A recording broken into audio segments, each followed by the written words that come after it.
সূরা হামিম সাজদা বা সূরা ফসিলাত। এই সূরা তিলাওয়াতের অন্যতম প্রধান ফজিলত হলো এটি ঈমানের উপর অবিচল থাকতে সাহায্য করে। এই সূরাতে আল্লাহর একাত্মবাদ, পরকাল এবং সৎকর্মের পাশাপাশি মানুষকে আল্লাহর পথে আহ্বানের সর্বোচ্চ মর্যাদার কথা বলা হয়েছে, যা মুমিনদের মানসিক প্রশান্তি ও আত্মবিশ্বাস বাড়াতে অত্যন্ত কার্যকর। এই সূরার 29 নম্বর আয়াতে আল্লাহ তাআলা কিয়ামতের দিবসে কাফেরদের আক্ষেপ ও অনুতাপের কথা তুলে ধরেছেন। আয়াতটির মূল শিক্ষা হলো, যারা দুনিয়াতে মানুষকে পথভ্রষ্ট করে, কিয়ামতের দিন বিভ্রান্তরা তাদের নেতাদের অভিশাপ দেবে এবং তাদের পায়ের নিচে পিষ্ট করার আকুতি জানাবে। এটি মূলত কুপ্রভাব থেকে সতর্ক থাকার একটি অন্যতম নির্দেশনা। সূরা হামিম সাজদার 30 নম্বর আয়াতে বলা হয়েছে, যারা বলে আমাদের রব আল্লাহ এবং এর উপর অবিচল থাকে, তাদের মৃত্যুকালে ও পরকালে ফেরেশতারা এসে সান্ত্বনা দেন এবং জান্নাতের সুসংবাদ শোনান।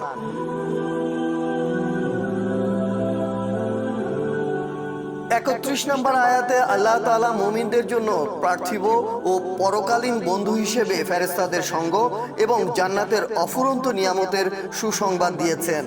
আয়াতটিতে আল্লাহ জানিয়েছেন, যারা একাত্মবাদে অবিচল থাকে, ফেরেশতারা দুনিয়া ও আখিরাতে উভয় জীবনে তাদের বন্ধু বা অভিভাবক হিসেবে থাকেন। ফেরেশতারা মুমিনদের অন্তরে সৎ কাজের প্রেরণা যোগান এবং বিপদে আপদে সান্ত্বনা ও ধৈর্য দান করেন।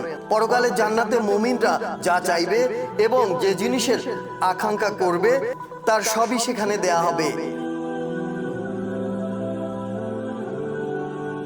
এই সূরার 32 নম্বর আয়াতটি মূলত পরকালের চিরস্থায়ী শান্তি ও জান্নাতের নিয়ামতের বর্ণনা। সূরা হামিম সাজদার 33 নম্বর আয়াতে বলা হয়েছে, যে ব্যক্তি মানুষকে আল্লাহর দিকে ডাকে এবং সৎকর্ম করে, সে পৃথিবীর শ্রেষ্ঠ মানুষদের একজন।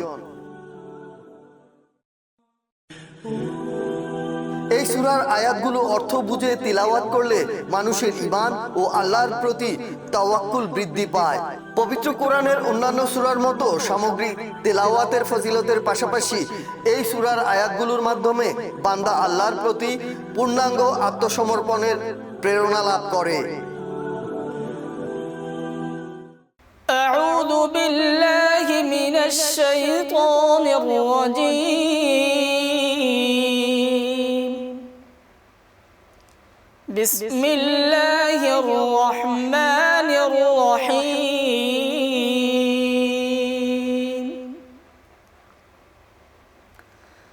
وقال الذين كفروا ربنا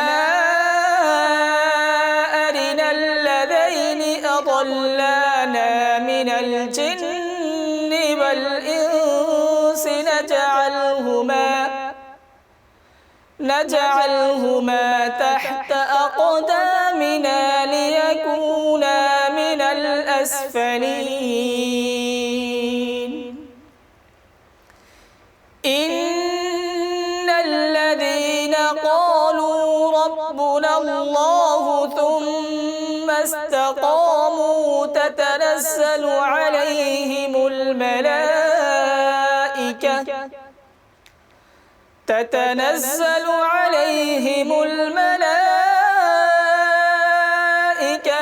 ألا تخافوا ولا تحزنوا وأبشروا بالجنة التي كنتم توعدون نحن أولياؤكم في الحياة الدنيا وفي الآخرة ولكم فيها ما تشتهي أنفسكم ولكم فيها ما تدعون نزلا من غفور رحيم صدق الله العظيم